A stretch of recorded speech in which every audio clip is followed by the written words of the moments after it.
Welcome back, everybody. I know that we haven't had some shows with with what's happening in Ukraine. My mind has been elsewhere, but I couldn't resist the opportunity to bring on a very talented photographer. And Zusha Goldin is his name. And Zusha, you are the first photographer ever on the show.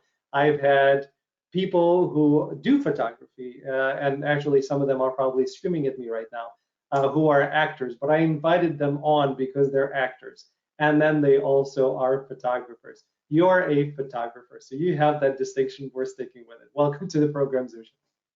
Thank you, Alan, for having me. I must feel extremely honored to be like the first photographer because, as you mentioned, there's quite a few. So thank you for that privilege. Oh, it's the honor is all mine, and I am really excited because again, I saw a number of things that I was interested in seeing. You have a unique story, and I wanted people to get to know you, and I wanted to have a conversation and get people to appreciate that we all take different paths to success, and yours is a very interesting one. So. Thank you. Briefly tell people what you're about and what makes you unique in that way. So what I'm about is that I guess I'll just give you a real quick pitch. Sure. Yeah. So I am a headshot portrait slash lifestyle photographer. I Mhm. work. I'm based in LA and I work within entertainment and Hollywood industry. Mhm. My tagline is kind of like I service celebrities and business executives. Sure. And so that's kind of what I do, who I service, and where I'm based. Yeah, and again, the headshots, the LA headshots are a little different than New York headshots, a little different than Chicago headshots. So for the people who are not in the entertainment industry, a headshot is basically what we use to to show, and we make them beautiful. We spend a lot of time and money on them, and usually on Actors Access, they see a little tiny thumbprint, Like, thumbnail, like, and they like figure, this small. yeah, that's about it. So, but I've used those headshots for my business. And if you go to my business websites, you're going to see my acting headshots all over the place. So I've been successfully utilizing them everywhere. So I see It's the direct business transaction. important. Yeah. It's like it's the only thing which creates a connection for you when you're online, right? If you go on someone's Instagram or social media Mhm. and you don't know them in person, the first thing you look at is their headshot because Yep. as humans we want connection, right? And so we have to connect over something. And so usually our face is what we're going to connect over. So headshots are very important. Yeah, and the right headshots are even more important because That, we can create and Jenna Fisher wrote a beautiful book talking about that. One of her headshots was this really sexy and kind of an interesting headshot that she was really proud of, and she got called in for a lot of those roles, which she never got because that's not really her. Not that she's not sexy, but it's a completely different energy. She's a different energy. You know her obviously from The Office and other movies in addition to the series. true. So the right headshot is very important. And when I started kind of using my goofiness, because I am naturally a very goofy dude, and I have my headshots with my eyebrow raised and doing these things, I started getting a lot more calls for commercials for funny, goofy people, and I enjoyed it a lot more than getting this dramatic Yeah. neighbor, I'm gonna kill you at the end, but so it's the headshot photographers. It's a art, and we as actors we really spend a lot of time investigating who allows me to come across the way that I want to be coming across. So it's a skill. Exactly, it is. And typecasting is it's a real thing, like how you present yourself, Mhm. especially in the acting world, is how you're going to be perceived. So the type of headshot you have is of utmost importance. I don't like the term like professional headshot because that just means that you was taken by like a professional. I like the Yeah. term quality headshot because it has to really service you and your needs and how you're trying to convey yourself, and it has to service how you want to portray yourself. That's really what it boils down to. It's all about perception. Yeah, and then lifestyle. Again, I never fancied myself as the model type, but I wanted to do a lifestyle shot, and I got a photographer. I had some lifestyle shots. They do not look like anything I was hoping that they would look like. So, I have to see these at some point. I'll find them. But I was like, you know what? I'm in great shape at that time that I took them. I'm in great shape. I'm gonna take some of these. I want to see what they look like. So I'll have them at least for myself to remember. And they were not good. I I, can I'm not imagine. I can the color imagine. model type. Yeah. So how do you, again, in terms of live shot photos versus a headshot, when you're talking to your clients, how do you explain to them the difference and why they would need both as opposed to just one? Well, it really depends on who they are, what they're trying to do, what they're trying to accomplish with these photos, and Yeah. uh, what they're trying to gain. So it depends, right? If let's say you're on LinkedIn, you're doing corporate headshots, that's going to have a very specific tone to the images regarding posing, and what backgrounds, Mhm. and how you're going to style yourself, and along those lines, right? If you're having actors headshots, you're going to have to ask yourself, are these commercial actors headshots? Or are these theatrical actors headshots? Yeah. There's many different, like, people think that headshots are just headshots, but there's many. It's very nuanced, and there's many different variables thrown into Mhm. the mix. And so lifestyle is kind of a whole other ballgame completely. It's not really headshotty at all. It's how it sounds. It's lifestyle. So it's going to be a lot less posed, a lot more, well, lifestyle. And I personally, as a photographer, I tend to give my clients who are going for lifestyle shoots, I tend to give them more of leeway in how they pose themselves and how they are acting in front of the camera, because I do tend to want to bring out the most personality from everybody that I'm working with. My goal on set is to create a comfortable and safe environment for everybody that I'm shooting, and Mhm. to deliver great results while having a great time. So I have a very, I think, like, what makes me unique as well, like as we mentioned previously, was I put a very big emphasis on creating an environment on set which is fun and safe, and I think it translates a lot into the final results. Yeah, and lifestyle kind of shots. So for those actors who are thinking, why do I need lifestyle? I just need a headshot. If you ever want to do print, if you ever want to do anything that has more than just your head and a little bit of your chest, and usually it's a little bit to the side, so you're not centered anyway in a headshot. If you want to have anything that you're considered for outside of that, where people actually need to see your body, they need to see what you look like so you can be involved in commercials and print, you need lifestyle photos. So that's Absolutely, absolutely. I have a really close friend, and he is a casting director, and he yeah, mentioned how he tends to gravitate toward the headshots that are more lifestyle and then yeah, cropped to headshot, because they're not the same as every other headshot photo. yeah. They have a little bit of life to them. They have a little bit of storytelling, and I think that's really important because we're all trying to tell stories here, right? Mhm. So that's it's a just little tidbit I wanted to share with any actors who might be watching this. Thank you. Very valuable advice. In terms of celebrities, is because you mentioned that you want to be in that kind of market, and you are in that market, and you've done some shots for celebrities. Celebrities are a little bit of a different, animal, if we can say that, because they have to be, since they're getting so much attention.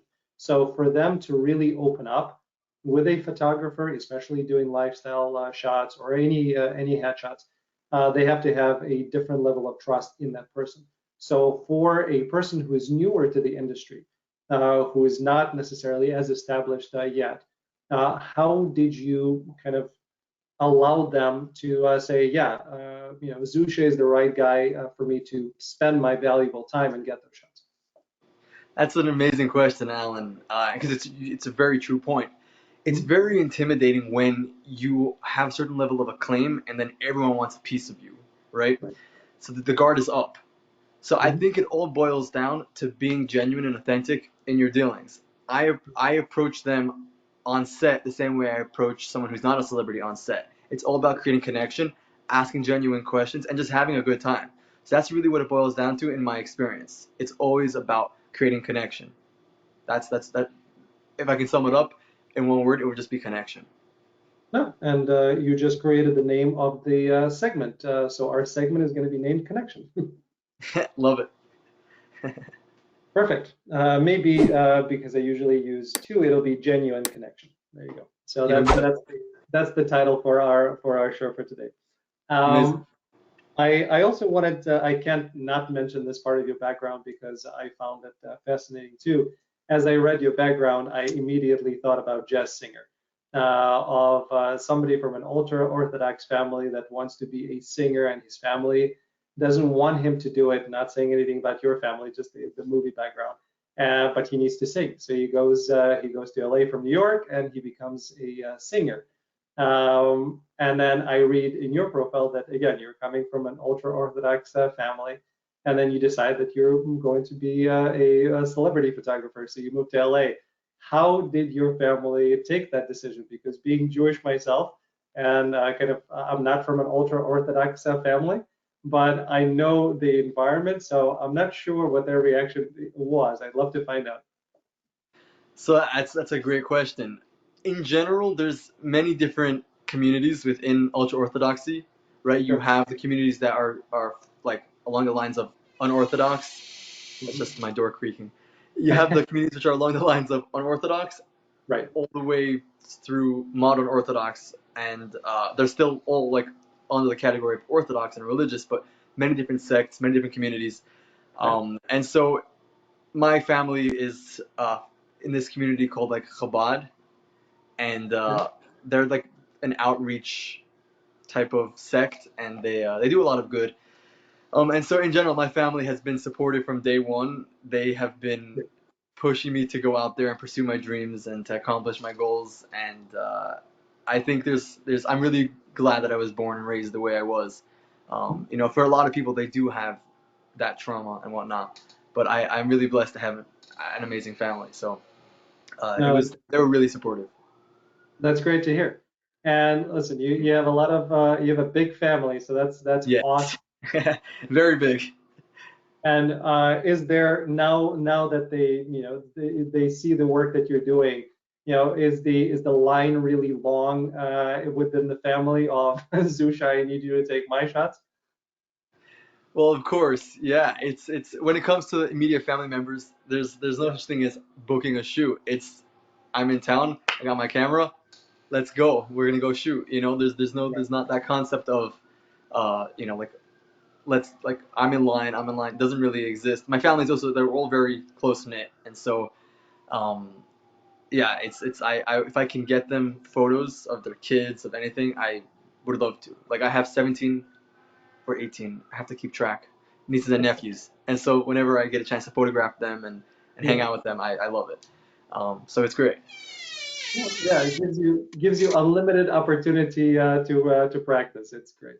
Yes, yes, that too, because you also have like a lot of models that I can work with on Mhm. on the spot. That's wonderful. Let's dispel a rumor because the people who are unaware may have the opinion that everybody in Hollywood is Jewish.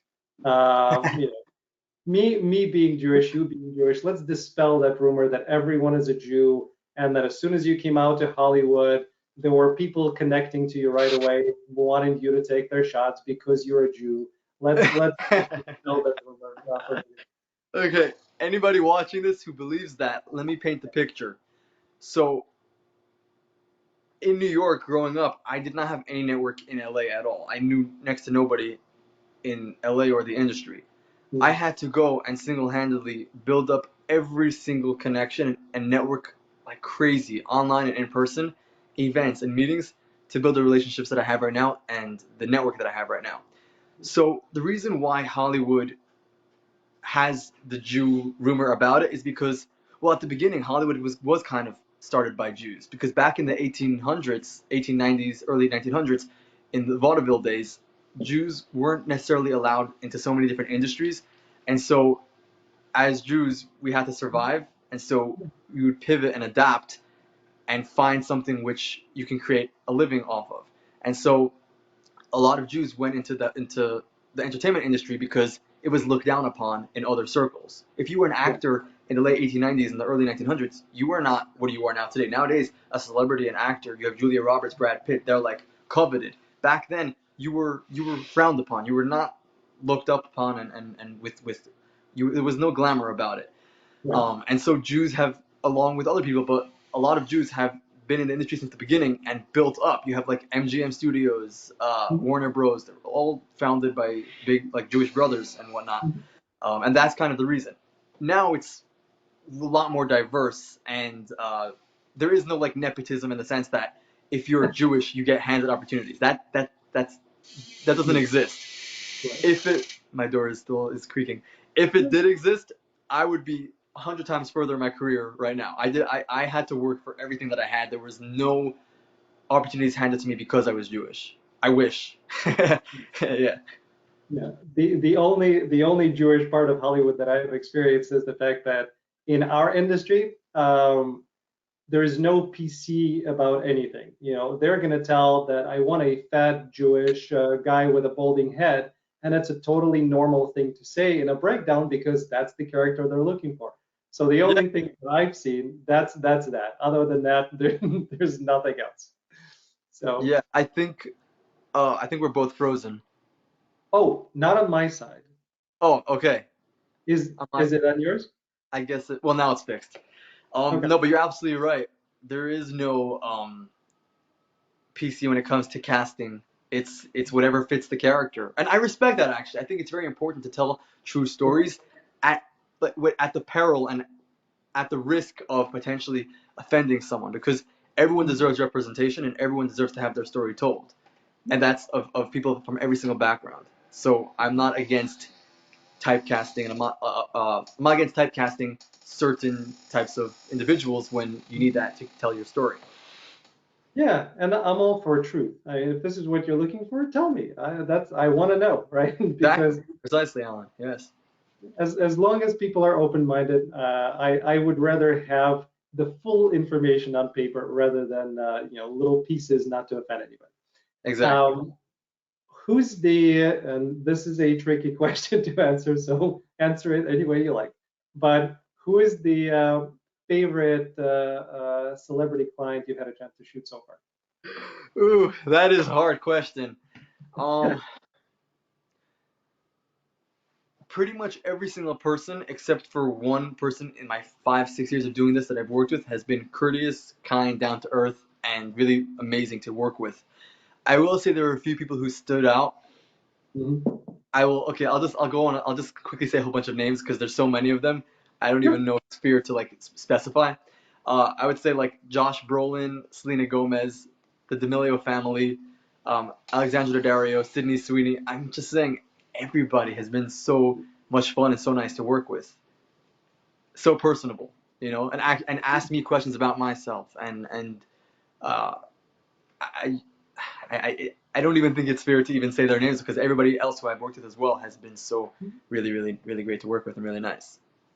I think in acting, and again, this is one of the reasons why I love actors in general, is because there are some bad apples, of course, and there are some people with huge egos, yes. But for the most part, the people that I've met and been around are all really down to earth, genuine people, and that's Right? that's what I enjoy the most. They're very open-minded, they're accepting, they're curious, and they're kind of my favorite people to be around. Same, likewise, Alan. Exactly. If you are, if the people that I've been working with recently have been some of the most like top in their fields, I'm talking A-list celebrities, and if they have it in them to be that, wealthy and famous and to still treat everybody with respect and be nice and show genuine interest, there's no excuses for anybody else. Like, Absolutely.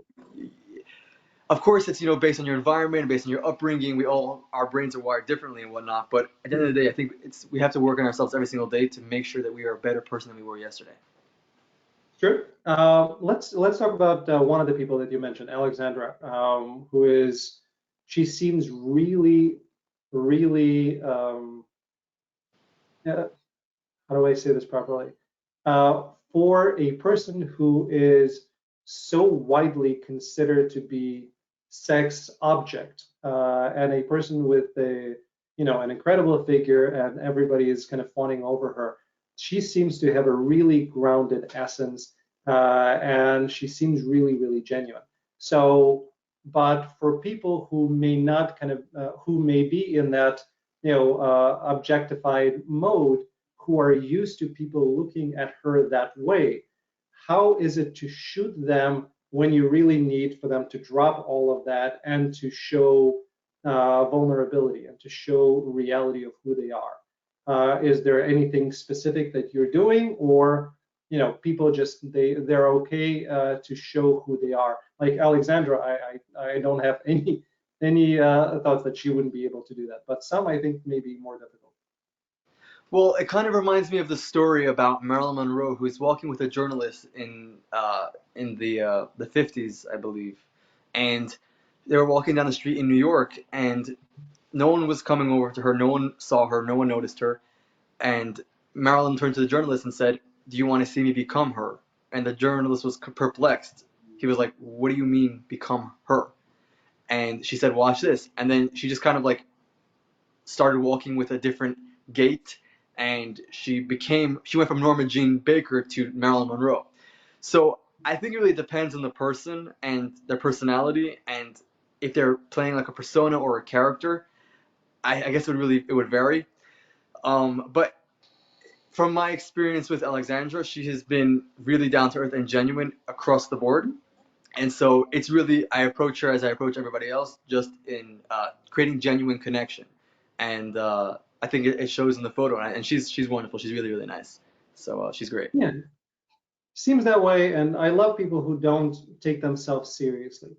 And I saw very many photos of her, which sounds weird now that I say that, but social media. Saw different photos of her where she's just having fun, and she's not trying to look the part. She's just being herself, and I appreciate that a lot. Yeah, I think it's especially now more than ever. Everybody kind of needs a personal brand. You have to have a personality. You can't just exist. I mean, you could, but it's if you want to market yourself, you have to also have personal brands. Your biggest unique selling point is yourself. Right? Yeah, Which it's as it really should be, because when we distill it, all of the actors, they're not hiring actors because of how large. I mean, some of the small independent places probably hire actors based on their social media influence, but for the most part, is they want to know who you are, because that's what you really bring to it. It's we get so hung up on playing characters. It's not really about playing characters. It's about being yourself, being open, being comfortable, and being able to portray what you need to portray yourself in. So, just show yourself. I think that the world will appreciate it more, and it'll help you in your career.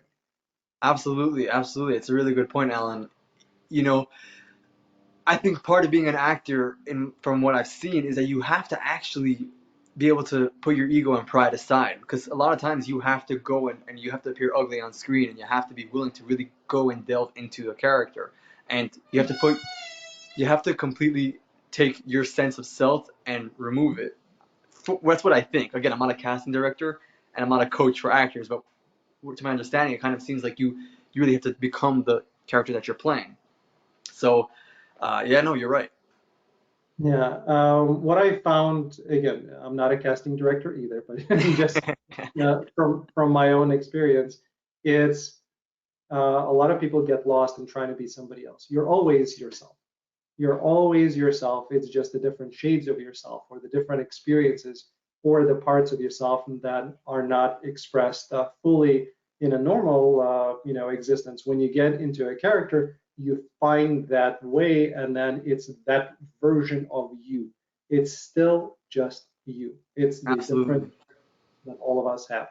So, but in terms of ego, absolutely. And I think I don't know who started, maybe Charlize Theron or somebody else when she got the Oscar for playing that serial killer. The whole being ugly and a beautiful woman being ugly on screen. But I get that the industry found that fascinating.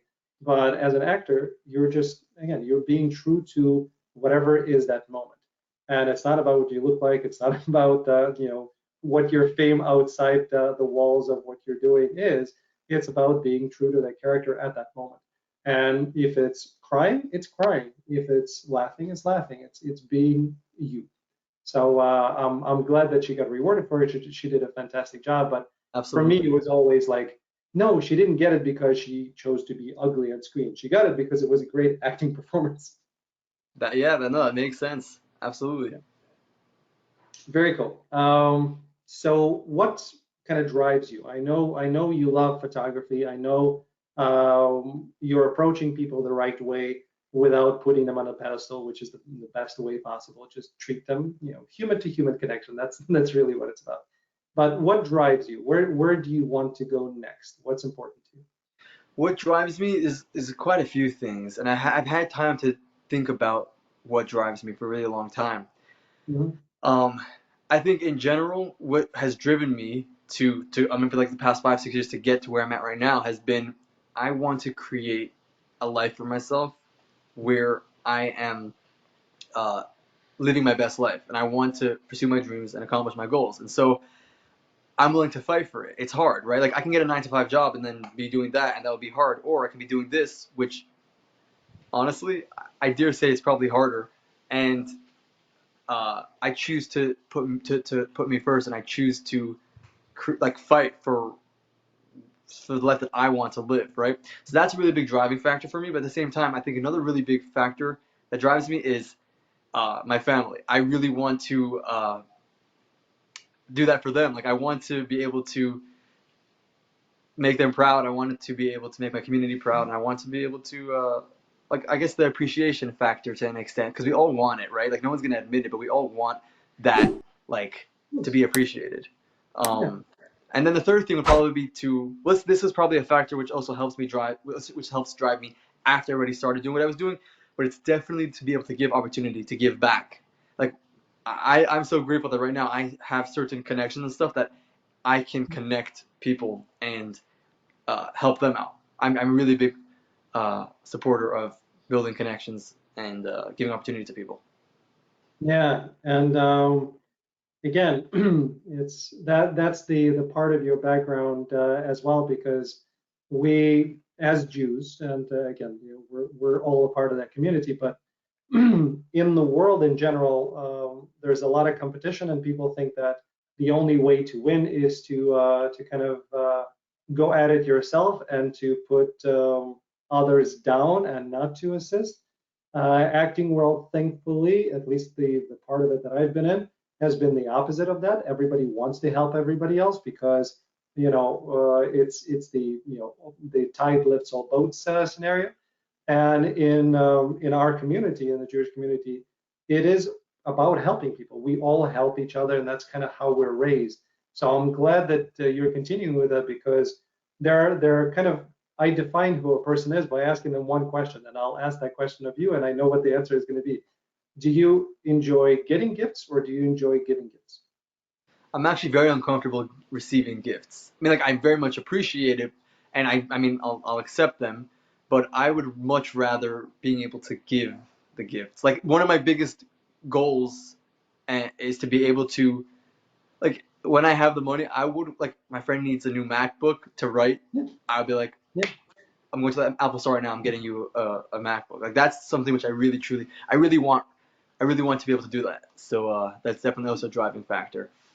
yeah. And that's the answer that I knew you were going to give, because the biggest joy for me is giving a gift to somebody. I get more satisfaction out of that a lot more than of getting a gift. Getting a gift is great, and it shows that people care about you, and I love that aspect of it. But I like making somebody's eyes sparkle because of something I was able to do for them. So that Absolutely. it's great. I'm very happy that that's your that's the way that you're functioning. Uh, Um, cool. Well, it's been a pleasure getting to know you.